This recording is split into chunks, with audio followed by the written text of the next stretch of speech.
اعوذ باللہ من الشیطان الرجیم بسم اللہ الرحمن الرحیم وانی مرسلۃ الیہم، تو میں ان کی طرف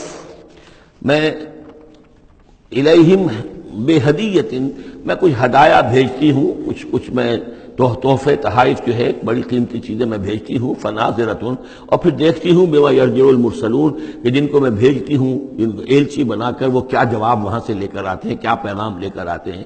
گویا کہ وہ ٹیسٹ کر رہی ہے حضرت سلیمان کو کہ آیا یہ مال و متاع دنیاوی کے اس لالچ کے اندر آ جاتے ہیں اور بس اس سے آگے کا مطالبہ نہیں کرتے، یا یہ کہ ان کا مسئلہ کچھ مختلف ہے۔ فلما جاء سلیمان قال اتمدوننی بمال، جب حضرت سلیمان کے پاس وہ پہنچا ان کا وفد ملکہ سبا کا، وہ سامان وغیرہ پیش کیا، حضرت سلیمان نے فرمایا کیا تم میری اعانت کرنا چاہتے ہو مال سے؟ فما آتانی اللہ خیر مما آتاکم، تو جو کچھ مجھے اللہ نے دے رکھا وہ کہیں بہتر ہے اس سے جو تمہیں دیا ہے۔ بل انتم بہدیتکم تفرحون، اپنا یہ سارے ہدایہ تمہیں مبارک ہوں، یہ واپس لے جاؤ، تم ہی خوش رہو۔ ارجع الیہم، اب اس کے بعد دھمکی آئی، وہ جو بھی سفیر آیا تھا اس سے کہا لوٹ جاؤ اپنی قوم کی طرف، فلناتینہم بجنود لا قبل لہم، تو ہم ایسے لشکر لے کر آئیں گے ان پر حملہ آور ہوں گے کہ جن کا مقابلہ ان کے لیے ممکن نہیں ہوگا۔ وَلَنُخْرِجَنَّهُم مِّنْهَا أَذِلَّةً، اور ہم نکال باہر کریں گے انہیں اس ملک سے أَذِلَّةً، ذلیل کر کے، وَهُمْ صَاغِرُونَ، اور وہ بہت ہی ذلیل و خوار ہو جائیں گے۔ قَالَ يَا أَيُّهَا الْمَلَأُ، حضرت سلیمان نے ساتھ ہی کہا اپنے درباریوں سے کہ اے میرے درباریوں، ایکم یاتینی بعرشہا، تم میں سے کون ہے جو اس ملکہ سبا کا جو تخت ہے وہ میرے پاس لے آئے، قبل ان یاتونی مسلمین، اس سے پہلے کہ وہ فرما برداری اختیار کر کے میرے دربار میں پہنچے۔ یعنی یقین تھا حضرت سلیمان کو کہ اب اس کا جواب یہی آئے گا اور وہ حاضر ہوگی اور اظہار اطاعت کے لیے، لیکن انہوں نے چاہا کہ اس کا جو تخت جو ہے کسی طریقے سے اس کے یہاں پہنچنے سے پہلے یہاں آ جائے، تو اس کا امتحان لینا چاہتے تھے، ذرا سی اس کے اندر تبدیلی کر کے رنگ روپ کی کہ آیا پہچانتی ہے یا نہیں۔ قال عفریت من الجن، تو ایک جن نے کہا، ایک دیو نے، جنوں میں سے دیو، یعنی جنات میں سے، انسانوں میں سے بھی جیسے کمزور بھی ہوتے ہیں طاقتور بھی ہوتے ہیں، لیکن یہ کہ اسی طریقے سے ایک عفریت جو بہت بڑا جن تھا، دیو ہیکل، اس نے یہ کہا انا آتی کا بھی قبل ان تقوم من مقامک، میں لے آؤں گا اس کو آپ کے پاس اس سے پہلے کہ آپ اپنی جگہ سے اٹھیں۔ مراد یہ ہے کہ دربار کے برخاست ہونے سے پہلے جب دربار جو آپ کا لگا ہوا ہے اس کے برخاست ہونے سے قبل، اس سے پہلے میں لے آؤں گا۔ وَإِنِّي عَلَيْهِ لَقَوِيٌّ أَمِينٌ، اور میں اس کے لیے قوی بھی ہوں اور امانت دار بھی ہوں، معتبر بھی ہوں۔ قَالَ الَّذِي عِندَهُ عِلْمٌ مِّنَ الْكِتَابِ، کہا اس شخص نے کہ جس کے پاس کتاب کا علم تھا۔ اب یہ آیات متشابہات میں سے ہے، یہ کون سی کتاب ہے، کون سا علم ہے، یہ ہم نہیں جانتے، نہ ہمارے پاس اس کے سلسلے میں کوئی مرفوع حدیث محمد رسول اللہ صلی اللہ علیہ وسلم کی موجود ہے۔ یہ آیات متشابہات میں رہے گا۔ کوئی ہے وہ عملیات جن کو ہم کہتے ہیں، ان میں سے کوئی عمل ہے کہ جو خاص جس کی کہ تاثیر یہ تھی، جس کے ذریعے سے یہ کام کر لیا گیا۔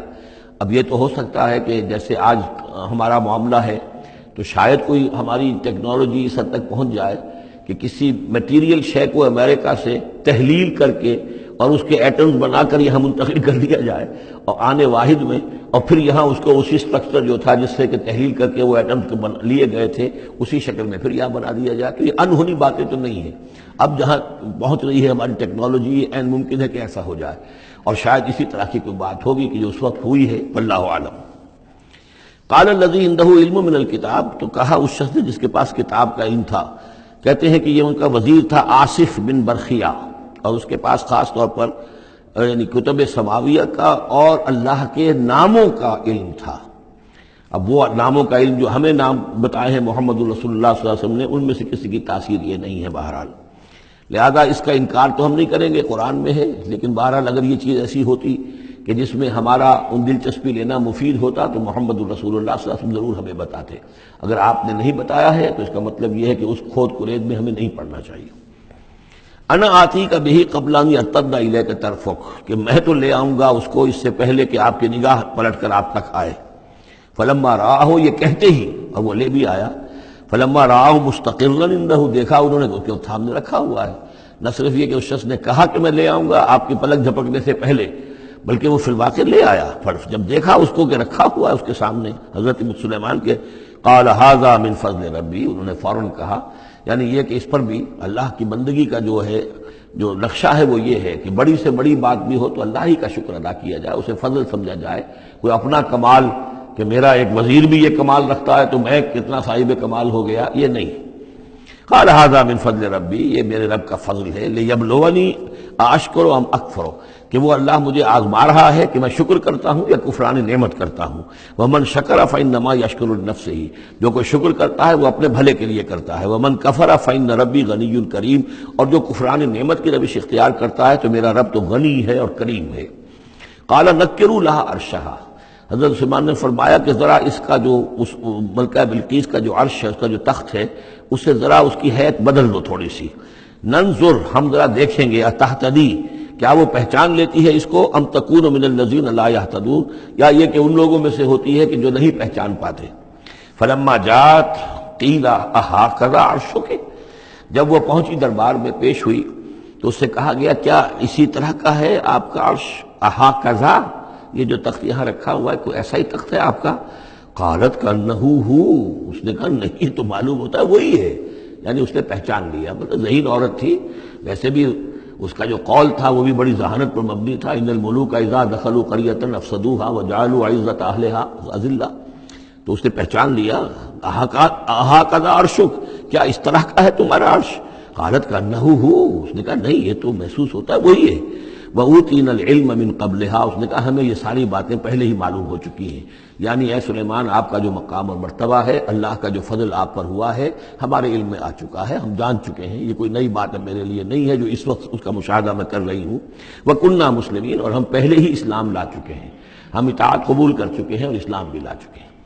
وَصَدَّهَا مَا كَانَتْ تَعْبُدُ مِن دُونِ اللَّهِ، اور سلیمان نے روک دیا اس کو اس سے کہ جس کو وہ پوجتی تھی اللہ کے سوا۔ انہا کانت من قوم کافرین، یقیناً وہ کافروں کی قوم سے تھی۔ قیل لها ادخلی الصرح، اور اس سے کہہ دیا گیا کہ اب محل میں داخل ہو جاؤ۔ فلما رأته حسبته لجة، جب وہ محل میں داخل ہونے لگی اسے یہ محسوس ہوا کہ شاید پانی ہے۔ وکشفت عن ساقیہا، تو اس نے اپنے ذرا جو بھی شلوار یا جو بھی اس کا لباس تھا اسے اٹھایا اوپر کو اور اس سے پنڈلیاں کھولی۔ وکشفت، اس نے کھول دی اپنی پنڈلیاں۔ قال انہ صرح ممرد من قواریر، حضرت سلیمان نے فرمایا یہ پانی نہیں ہے، یہ محل ایسا ہے کہ جس میں شیشے جڑے ہوئے ہیں۔ وہ شیشے میں جو عکس پڑ رہا تھا وہ سمجھی کہ یہ پانی ہے، پانی میں عکس پڑ رہا ہے، لہذا وہ اس میں سے پانی میں سے گزرنا پڑے گا، وہ پانی نہیں تھا، شیشہ تھا۔ یہ تو بلکہ شیشہ ہے، محل ہے ایسا جس کے اندر کے شیشے جڑے ہوئے ہیں۔ قالت رب انی ظلمت نفسی، یہاں گویا کہ اسے اور احساس کرا دیا کہ تمہارے تو حاشیہ خیال میں بھی وہ نعمتیں نہیں ہو سکتی جو اللہ تعالیٰ نے مجھے دے رکھی ہیں۔ قالت رب انی ظلمت نفسی، تب اس نے کہا پروردگار میں نے اپنی جان پر ظلم کیا۔ واسلمت مع سلیمان للہ رب العالمین، اور میں تو اسلام لے آئی اور میں نے سر تسلیم خم کیا اور اطاعت اختیار کی سلیمان کے ساتھ، اس اللہ کا اسلام لے آئی، اللہ کی اطاعت قبول کی جو تمام جہانوں کا پروردگار ہے۔ یہ گویا کہ قصص النبیین کا ایک حصہ ہے اس سورہ مبارکہ کا۔ صدق اللہ العظیم۔